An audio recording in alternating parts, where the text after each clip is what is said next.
En passant, Jésus aperçut Matthieu, appelé aussi Lévi, fils d'Alphée, assis au bureau de la douane. Il lui dit : « Suis-moi. » Aussitôt, Matthieu se leva, et comme l'avaient déjà fait Simon et André, ainsi que les fils de Zébédée, il quitta tout et suivit Jésus. Il lui donna dans sa maison un festin somptueux, auquel assistèrent un grand nombre de publicains. Les pharisiens et les scribes, déjà portés à critiquer tous les actes de Jésus, en murmuraient. « Pourquoi, dirent-ils aux disciples, votre maître mange-t-il avec des publicains et des pécheurs ? Et vous-même, comment allez-vous à un banquet en pareille compagnie ?» Jésus les entendit. « Ce ne sont pas, dit-il, les bien portants qui ont besoin de médecins, mais les malades. Apprenez ce que signifie cette parole. Je veux la miséricorde et non le sacrifice. Je suis venu appeler à la pénitence, non les justes, mais les pécheurs. » Les pharisiens n'avaient rien à répliquer. Toutefois, le choix du publicain Matthieu n'était pas fait pour concilier à Jésus leur faveur. À la suite de ce festin, ils se joignirent à quelques disciples de Jean et allèrent avec eux lui demander pourquoi ses propres disciples ne jeûnaient pas.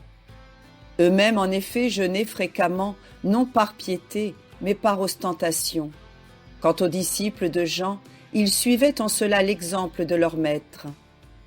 Jésus répondit : « Les amis de l'époux peuvent-ils être en deuil pendant le temps des noces ? Ils ne jeûnent pas tant qu'ils sont avec l'époux. Un jour viendra que l'époux leur sera enlevé.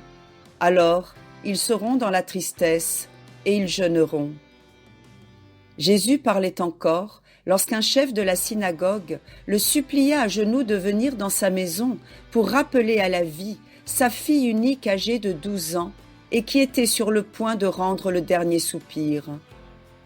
Jésus s'en alla avec lui, accompagné de ses disciples et suivi d'une grande foule. Tout à coup, Jésus se retourna vivement. « Qui m'a touché ? dit-il. « Mais Seigneur, répondit Pierre, tout le monde te touche, et tu dis « Qui m'a touché ?» Oui, reprit Jésus, quelqu'un m'a touché, et j'ai senti une force sortir de moi. Et, en parlant ainsi, il cherchait du regard la personne qui l'avait touché. C'était une pauvre femme, souffrante depuis longtemps. Elle s'était glissée dans la foule et s'était dit : « Si je puis seulement toucher la frange de son manteau, je serai guérie. » Se voyant découverte, elle se jeta aux pieds de Jésus. Jésus lui dit : « Ma fille, aie confiance, ta foi t'a sauvée. Va en paix. » Le cortège approchait de la demeure de Jaïr quand ses serviteurs vinrent lui dire : « Ta fille vient de mourir. Pourquoi donner au maître la peine d'aller plus loin ?» Jésus entendit cette parole et dit au père désespéré : « Sois sans crainte, crois seulement, ta fille sera sauvée. » On arriva à la maison. Déjà les joueurs de flûte faisaient entendre leurs airs funèbres. Toute la maison retentissait de cris et de gémissements. « Pourquoi ces pleurs et ces gémissements ? dit Jésus. L'enfant n'est pas morte, elle n'est qu'endormie. » On lui répondit par des railleries, car tous savaient qu'elle était morte. Il les obligea néanmoins de sortir, et ne gardant avec lui que Pierre, Jacques et Jean, il entra, accompagné du père et de la mère, dans la chambre de l'enfant. Puis, lui prenant la main, il dit à haute voix : « Fillette, lève-toi. » À cette parole toute puissante, la fillette se leva et se mit à marcher. Les parents stupéfaits n'en pouvaient croire leurs yeux. Jésus leur défendit de publier ce prodige, mais sa défense, comme les précédentes, n'eut aucun effet, et en peu de temps, le bruit de cet insigne miracle se répandit dans tout le pays. Jusque-là, Jésus s'était borné à grouper autour de lui ceux qui croyaient à sa parole, et quelques-uns d'entre eux l'accompagnaient ordinairement dans ses déplacements en qualité de disciples et d'amis. Le moment était venu de se choisir des apôtres qui se prépareraient sous sa direction à prêcher comme lui le royaume de Dieu. Il en choisit 12. Les 4 premiers étaient Simon-Pierre et André, Jacques et Jean, qu'il avait appelés à lui sur les bords du lac de Tibériade. Puis Philippe, Barthélemy, Thomas, Matthieu le publicain, Jacques et Thaddée, Simon le Zélote, et enfin Judas Iscariote, celui-là même qui le livra. Jésus leur donna le pouvoir de prêcher l'Évangile, de chasser les démons, de guérir les malades. Il ajouta : « Vous n'aurez ni or, ni argent, ni sac pour la nourriture, ni de tunique, ni sandales, ni bâton, car à l'ouvrier est due sa nourriture. Si nul ne vous reçoit et n'écoute votre parole, sortez en secouant la poussière de vos pieds.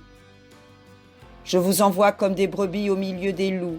Soyez prudents comme des serpents et candides comme des colombes. Les hommes vous livreront aux tribunaux, vous flagelleront dans leurs synagogues. Ils vous conduiront à cause de moi devant leurs gouverneurs et leurs rois. Vous me servirez alors de témoin. Ne cherchez pas comment vous parlerez, car ce n'est pas vous qui parlerez, mais l'Esprit de votre Père qui parlera en vous. Lorsqu'on vous persécutera dans une ville, fuyez dans une autre. Je vous le dis en vérité, vous n'aurez pas évangélisé toutes les villes d'Israël, que déjà le Fils de l'homme aura visité son peuple. Dès lors, tout en prêchant à la foule, Jésus s'occupa de former ses apôtres à la grande mission qu'il voulait leur confier. Cependant, une fête des Juifs approchait. Jésus se rendit à Jérusalem avec les 12. Or, il y avait à Jérusalem une piscine appelée piscine probatique, qui se dit en hébreu Bethsata. À certains moments, un ange de Dieu descendait dans la piscine et agitait l'eau. Le premier malade qui s'y plongeait ensuite était guéri. Aussi, une foule d'aveugles, de boiteux et d'autres infirmes se tenaient-ils sous les 5 portiques qui entouraient la piscine, attendant le mouvement des eaux. Parmi ces malheureux se trouvait un homme qui était infirme depuis 38 ans. Jésus, étant venu auprès de la piscine, en eut pitié. « Veux-tu être guéri ?» lui dit-il. « Seigneur, répondit l'infirme, je n'ai personne qui, lorsque l'eau est agitée, veuille me descendre dans la piscine. J'essaye de m'y traîner, mais un autre passe toujours avant moi. » Jésus lui dit alors : « Lève-toi, prends ton grabat et marche. » L'homme fut guéri sur le champ. Il prit son grabat et s'en alla. C'était un jour de sabbat. Les Juifs rencontrèrent l'homme qui venait d'être guéri, qui s'en allait portant son grabat. « C'est aujourd'hui le sabbat, lui dirent-ils, et tu t'es permis de porter ton grabat ? » « Celui qui m'a guéri, répondit-il, me l'a commandé et j'obéis. »« Quel est cet homme ? demandèrent-ils. Mais celui qui avait été guéri ne connaissait pas Jésus. Il ne put les renseigner.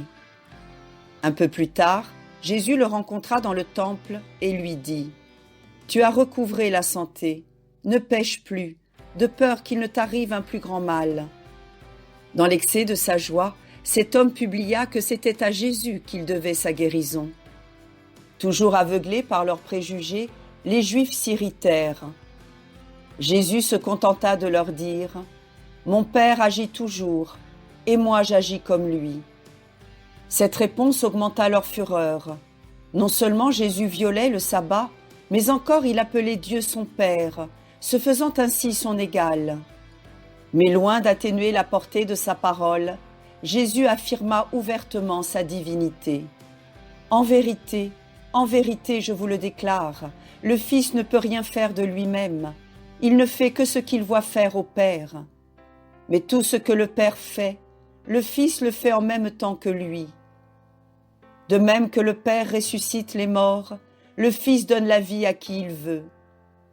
Le Père ne juge personne, mais il a remis le jugement entre les mains de son Fils, afin que tous l'honorent comme ils honorent le Père. En vérité, je vous le dis, celui qui écoute ma parole et croit à celui qui m'a envoyé, celui-là a la vie éternelle. » Jésus invoqua ensuite le témoignage de Jean-Baptiste, celui de ses œuvres miraculeuses, et enfin le témoignage de Dieu le Père. Le Père qui m'a envoyé, c'est lui qui m'a rendu témoignage. Les Juifs restèrent confondus. Personne n'osa mettre la main sur lui. Mais, dès ce jour, des pharisiens et des scribes le suivirent partout pour le surveiller et chercher à le surprendre dans ses paroles ou dans ses actes.